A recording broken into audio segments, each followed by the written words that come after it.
Tell me about your early influences as architects. I mean, what kind of formed your ideas, you know, your aspirations? I wish I could say we were that organised. I know we liked landscape. We took classes in the forestry school in Australia. I know we were interested in people because we did stuff in the planning department. Nobody else was doing that. Architecturally. Well, your work has a strong sort of sense of social responsibility. How did that develop? Oh, I think that comes directly from growing up in Melbourne, Australia, where there was,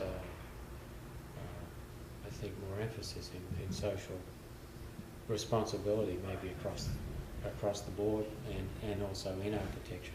So there were wonderful projects being done, for instance, by the Housing Commission, and it actually got better after we left because they were really hiring young architects to do really interesting infill housing projects. I don't think we realised that we were doing anything that altruistic. There seemed to be design opportunity in socially responsible work.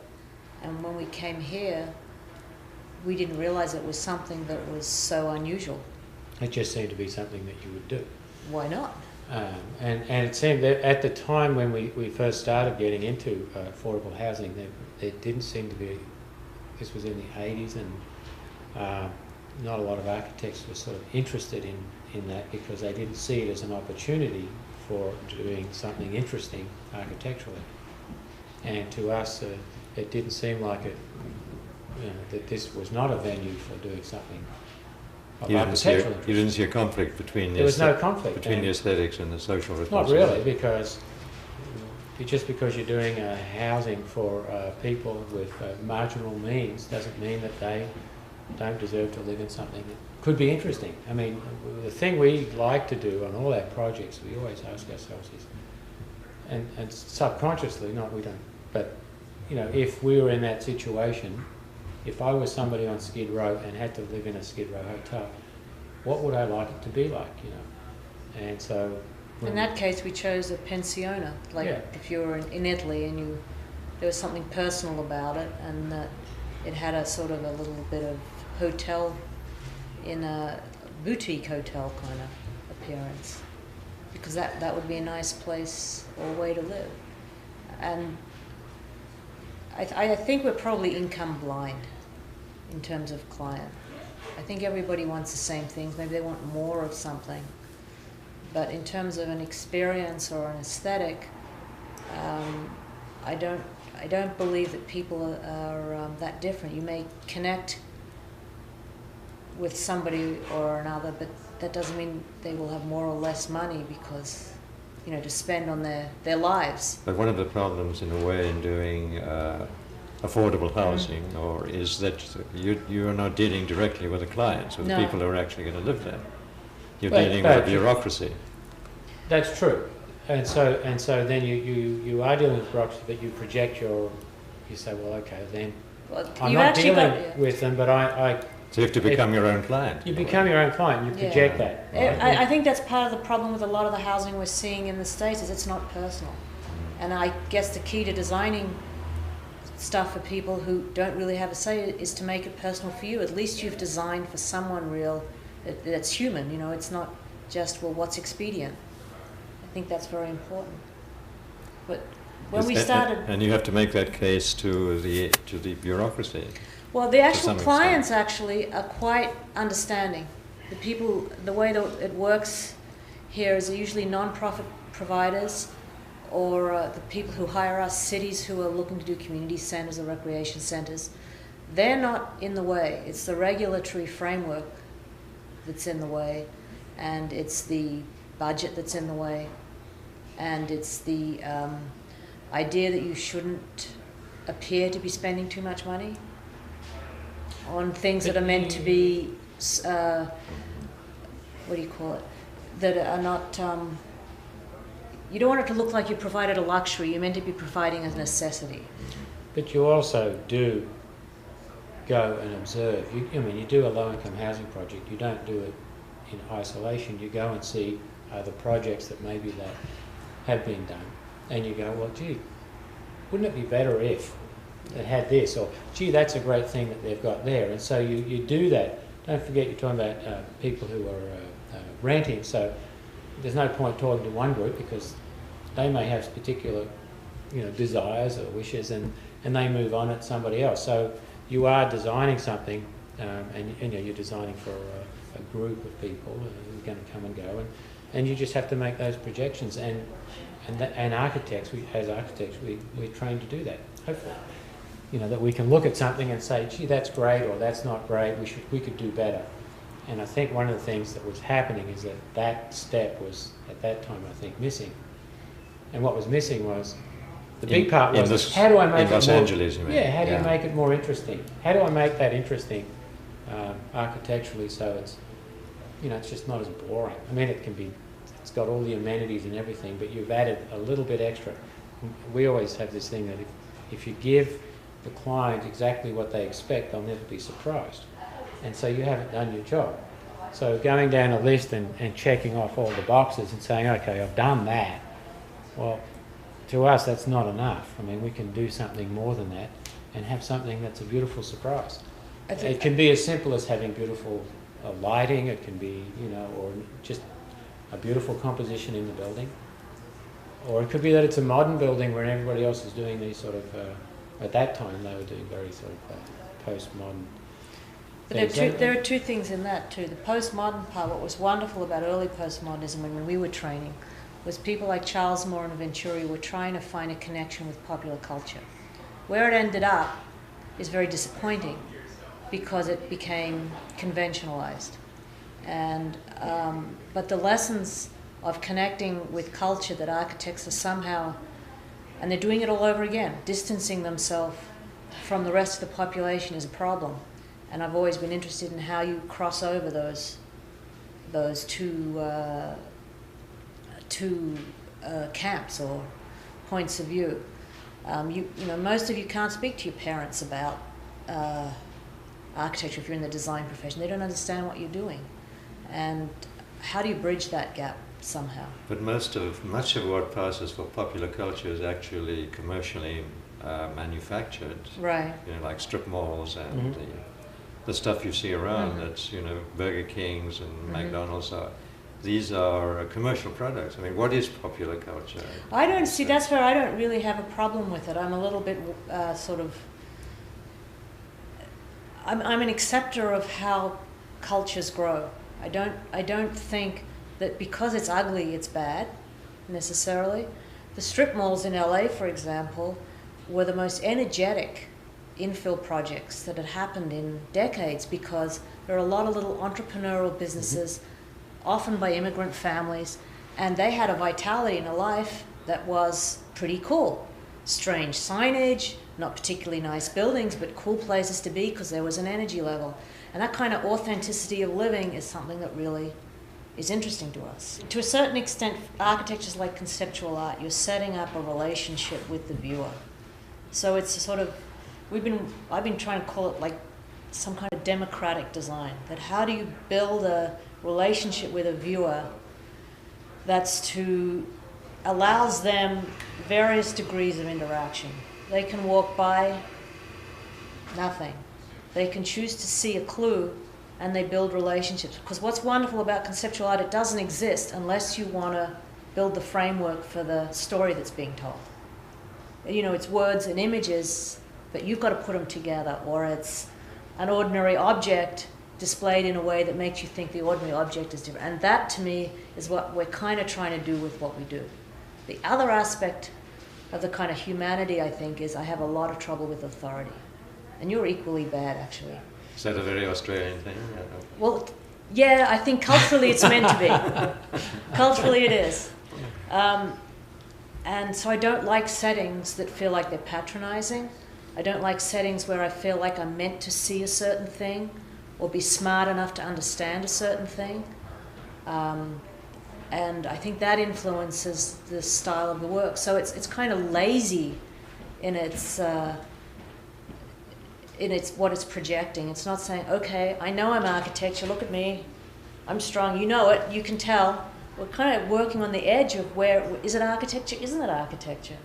And I don't know how it'll play out, but the investigation's fun. It's always difficult to define what is just building and what is architecture. I mean, definition is flexible and moves. But I'm interested to know what brought you to LA, given you know that you're really working in an alien context. Well, it's like everything else we've done. We fell into it. You know, you end up with a set of circumstances of your life. Other people make decisions, say, we're going to do this. We're not that brave. We just kind of fall into it. We hadn't done the big trip Australians do during their architectural training, so we figured we should do the big trip. So that was a decision. And then we thought we'd go to Europe, but there was a recession, so we didn't think we'd get work. So then we said, we'll go to the States, but you know what? We didn't understand the work permit stuff, that people just came here and worked illegally. We thought you had to do it, you know, by the book. And so then we decided, well, we'd better enroll in a school because that's the only option of getting out for any length of time. So we went to school. Hank doesn't like the cold, so that limited the number of schools we could go to. So we ended up at UCLA. So to some extent it was accidental. But having come here, what did the city offer you, or challenges? What was interesting about the city? Why did you stay? Well, I love this town. I mean, the first 3 months I hated this town because it was just incomprehensible. It's just huge. You didn't know where all the nifty places were. It just, you know, you ended up in Westwood and that was pretty dull. But then after being here for a year, it was like fabulous. This is a fabulous town, just absolutely rife with opportunities for architects, because it's such an incredibly ugly town. Must be a lot of potential for architects here It's got to some solve all the problems, and the problems are interesting because you have, you know, the so-called city of the future that's dependent on cars, and how you reconcile the big desire for people to have pedestrian-friendly communities and cars, and the introduction of public transportation, which we're slowly starting to see. So it's just fabulous. And it was on the verge of a new density boom, so that it's reshaping, it's going through its next iteration as a place. I mean, it's still funny, Raina Banham's description of LA still fits. It almost doesn't anymore, but it still fits. It's at the end of... the four ecologies. Yeah. But, I mean, there's also a kind of openness about LA, receptive to new ideas. Well, there's that, but... No, you know, it's not, that's not true. It's not receptive to new ideas, it just doesn't care. So that it's, in other words, there's more license. You can't operate in New York in the architectural community the way you can operate in the community here. You're very independent. And what's wonderful about LA is you call before you go somewhere. It's also its big weakness. There isn't that sense of sort of extended family community that happens for architects, but it's an incredible freedom. Given your interest in sort of popular culture as a reference, I mean, this is the engine of popular culture, the world engine, a manufacturer of popular culture. I mean, that's an excitement in itself, isn't it? Oh, I think it is, especially the immigration relative to popular culture. It's reinventing itself culturally all the time as each new immigrant group comes in. And all of a sudden, you know, I remember 10 years ago when Monterey Park sprung up, all of a sudden, how many percent of from being basically a white Anglo-Saxon population, they were 70% Chinese over 4 years. And the stuff that brought, and I don't know, I like walking in a hardware store, the stuff that you found in the hardware store, in the supermarket in Monterey Park, the restaurants, I mean, just you're sitting in a place and you're meant to be in LA, but you look around you and you're in a completely different It's like being in culture. a different country. Yeah, it's just amazing. If you were given a project with an unlimited budget, the dream project, I mean, how would it change your aesthetic and the way you go about things? We still have the same problem. We've been using budget as a compositional disciplining tool, having done so much of it. It's like, what do you really need? And I think any project, irrespective of the budget, needs that discipline. What would be wonderful is that sometimes what you come up with is some purity of intention that you see in some of the Japanese architecture. You know, the people who can do a house all out of that polygal wall and just put containers inside it, and they have a client who'll go with it. To be able to have that sort of freedom to take an idea to its logical conclusion is what I'd love to do with the money. But it's not necessarily that I want to just spend more because I could. I would want to do more things. I mean, we're kind of doing it in the Pittsburgh Children's Museum, where we've got this translucent structure, and we are actually using a polycarbonate material. And part of it is because, well, it's a lot cheaper, but we have to we're convincing the clients that not only that, because we could do it out of glass, but there's a certain tactile quality to this material. It's a plastic material, and it's kind of the same material that the Legos are made of, and it's just not as slick. So, and that's what we like, that quality about it. So we're saving that money to do other things, right? And so we can make something more exciting somewhere else and enhance the experience. So it's partly, yeah, we have the money, but we don't want to waste it on something that just because it's glass doesn't mean it's better. But you're also attracted by the kind of sensuality of the material. Absolutely. I mean, the way the material bends and moves, and the light is reflected off it as opposed to glass. Absolutely. You've said that light, air and nature are tremendously important to you. Can you talk about that? You get it for free. It's part of this bag of cheap tricks that you need. So why throw it away? And if you can capitalize on it, you get incredible beauty. I mean, the case study houses from California, which were a big influence on me. I didn't understand it. Actually, Tom Hines told me that I should, wow, this project we've done looks like something that Gregory Ain had done. And I didn't even know who Gregory Ain was. And when I went and had a look at the work, I realized that these guys were really cool. And they had a way of making the light feel more like light, the air felt more like air, and just was exhilarating to be alive. They were such optimistic humanists in what they were doing, and I really connected with that design philosophy. So that's part of the reason we're interested in green strategies is there's the altruistic one, that it's good for the environment and good culturally for our children and all that kind of stuff, but it's also that it allows you the license to say that I need to show how the light moves through something.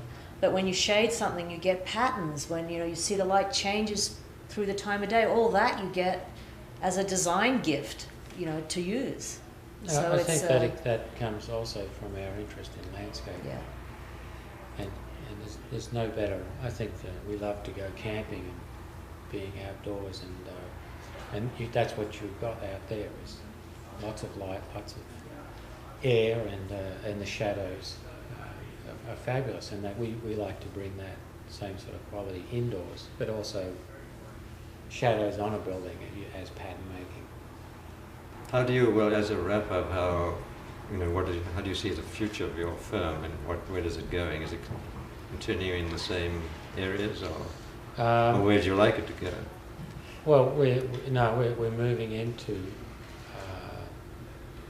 public projects, the museum for Pittsburgh, for instance. Larger projects. Larger projects, schools, educational, but we're still doing a number of affordable housing projects in the office. We continue doing so. I don't think we're really looking for in the States more than in other places.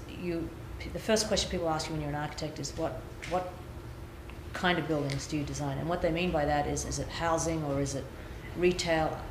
Is it, I don't know, is it office buildings?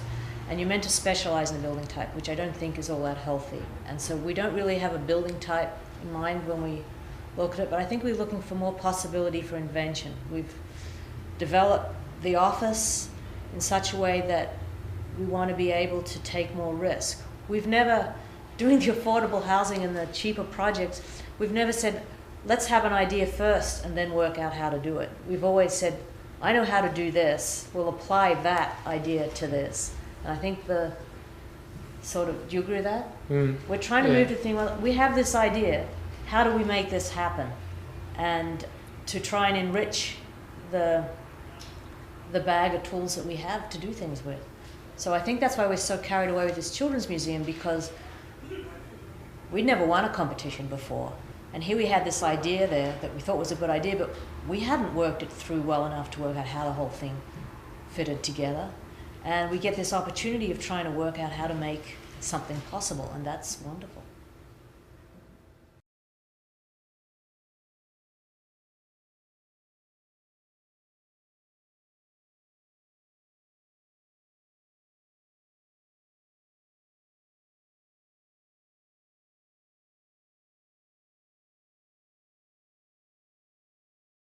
Something that you would do. Why not? And it seemed that at the time when we first started getting into affordable housing, there didn't seem to be, this was in the 80s, and not a lot of architects were sort of interested in that, because they didn't see it as an opportunity for doing something interesting architecturally. And to us, it didn't seem like it, that this was not a venue for doing something. You didn't see a conflict between there was no conflict between the aesthetics and the social responsibility. Not really, because just because you're doing housing for people with marginal means doesn't mean that they don't deserve to live in something that could be interesting. I mean, the thing in Australia where there was, I think, more emphasis in social responsibility, maybe across the board, and also in architecture. So there were wonderful projects being done, for instance, by the Housing Commission, and it actually got better after we left, because they were really hiring young architects to do really interesting infill housing projects. I don't think we realised that we were doing anything that altruistic. There seemed to be design opportunity in socially responsible work, and when we came here, we didn't realise it was something that was so unusual. It just seemed to be something we like to do on all our projects. We always ask ourselves this, and subconsciously, not we don't, but if we were in that situation, if I was somebody on Skid Row and had to live in a Skid Row hotel, what would I like it to be like, And so, in that case, we chose a pensiona. Like if you were in Italy and there was something personal about it, and it had a sort of a little bit of hotel, in a boutique hotel kind of appearance, because that would be a nice place or way to live. And I think we're probably income blind in terms of client. I think everybody wants the same things. Maybe they want more of something, but in terms of an experience or an aesthetic, I don't believe that people are that different. You may connect with somebody or another, but that doesn't mean they will have more or less money because, to spend on their lives. But one of the problems, in a way, in doing affordable housing, is that you are not dealing directly with the clients, with the people who are actually going to live there. You're dealing with a bureaucracy. That's true.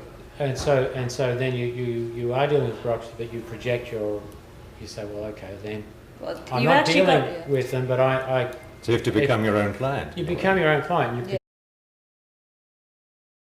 Tell me about your early influences as architects. I mean, what kind of formed your ideas, your aspirations? I wish I could say we were that organised. I know we liked landscape. We took classes in the forestry school in Australia. I know we were interested in people because we did stuff in the planning department. Nobody else was doing that. Architecturally. Well, your work has a strong sort of sense of social responsibility. How did that develop?